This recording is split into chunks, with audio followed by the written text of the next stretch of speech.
Hey guys, how are you doing? I have played the Queen's Indian for the first time in my life. All thanks to Bobby Fischer. Actually, I had many ideas from Bobby Fischer in this game, so just watch it. Because, well, if I'm watching Bobby Fischer and doing his moves, I should have won, right? Well, you will see what happened. So, from the Queen's Indian, sacrificing d5, we transpose into Benoni. Rook to e8, knight to a6. My idea was probably to play knight to b4, but then I thought, okay, he wants to go knight to g2, knight to e3, knight to c4. So my idea will be to play knight to c7 and meet knight c4 with b5 and grab space on the queen side. So I do that. He goes bishop to f4, which I knew is kind of bad. Knight to a4. And here I was thinking of knight to b5, but maybe the computer says it's inaccuracy. I was thinking of bishop takes d5, knight takes c6, queen d7, knight takes b8, and queen to h3, threatening knight to g4 next. But I didn't know how to meet pawn to g4, and I think I cannot meet it. I just think that he's surviving here. But maybe another option for me was to simply play bishop takes d5 here, queen d7 takes, but then I was thinking, oh, if I take here, wait, yeah, if he goes here, he can take, and now if I take that, he can take here, which is super annoying. And I was calculating that I cannot do that because then bishop takes c7. But what if, now that I'm thinking about it, what if I was just supposed to move away? Like queen to c6. And then his knight is attacked, so he moves back, and I take and take, but I think it's still bad. So yeah, a few calculations. I mean, Benoni, King's Indian, they all end up in many variations and tactics to calculate. But we end up with, in this situation, we both have around 20 minutes on the clock for the next 20 moves. And here we have the Bobby Fischer move, knight to h5. This is something that Bobby Fischer would play. The problem was that he's threatening knight takes c5, d takes c, and c7 fork. And even after I take, he can just take the rook and promote the queen. So I needed to get rid of this bishop defending the c6 pawn and open up my bishop because I wasn't able to move anything else. I might want to play rook to e6 now. He goes e3 because knight to d4 is powerful, and here I'm just getting rid of the doubled pawn. I take, open up his rook. Maybe I was supposed to do something else. I mean, I was, because the computer says h takes g was bad, but I spent a little bit of time on this move and I thought it's the best. And I play queen to c8. Queen to f6 was losing because of rook to d1. And now I cannot go rook to d8 because he can simply go bishop takes d6, right?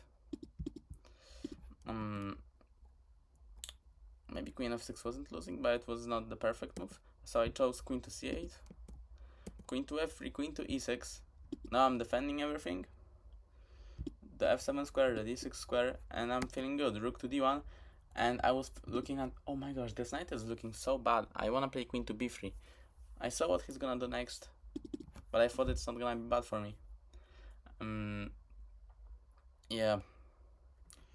Maybe rook to d8, but rook to d8 ends with bishop, it's met with bishop to g5, and then maybe simple rook to b8, just blocking the knight still, and keeping this position like that. But I chose something different. I chose the attack on the knight. I saw that he can sacrifice this, and he's got a rook and the pawn for 2 pieces, which is usually better for the person having 2 pieces. But here I play rook to f8, which doesn't make sense. He's gonna be able to take an f7 anyway. So now that I'm thinking about this position, maybe queen to e6 was a better idea. And after he takes, wait, maybe not queen e6, but rook to c8.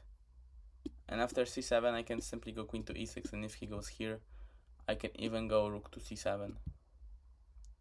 Oh, I can't. Sorry, I can't. But I can go knight takes c7, and I'm gonna do alright. But no, I played rook to f8, even though I still had 4 minutes on the clock, so I didn't have to rush that much. I play queen to6, which is a blunder. Rook takes f7 is a blunder as well. And knight d6. And now I need to move away because yeah, he's threatening. Rook to d1, and I still have 3 minutes on the clock. I overthink. Knight to d6 was a good try, but then he takes, I take, he takes, I take, queen to g4, queen f7 here, and we end up in a draw. I'm gonna catch him in this perpetual check idea. Am I right? No, I'm not right. It's gonna run away.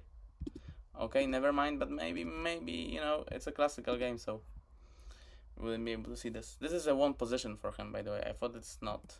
I thought that I can survive by knight takes c7, rook to d7, and knight to e8.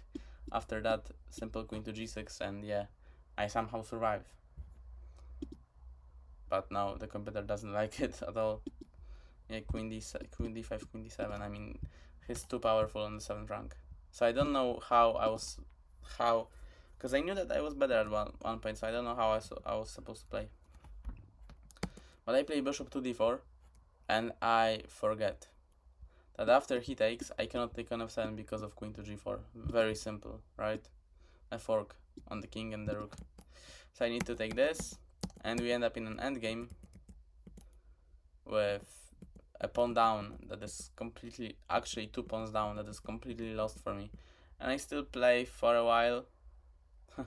It takes, yeah, I just let him checkmate me here, and that's how the game ends. So guys, another game where I think I played the opening well, but somewhere in the middle game, in the most critical moment, I just didn't. I just fell under the pressure. Well, okay, next round is gonna be in 2 hours, so wish me luck and goodbye, guys.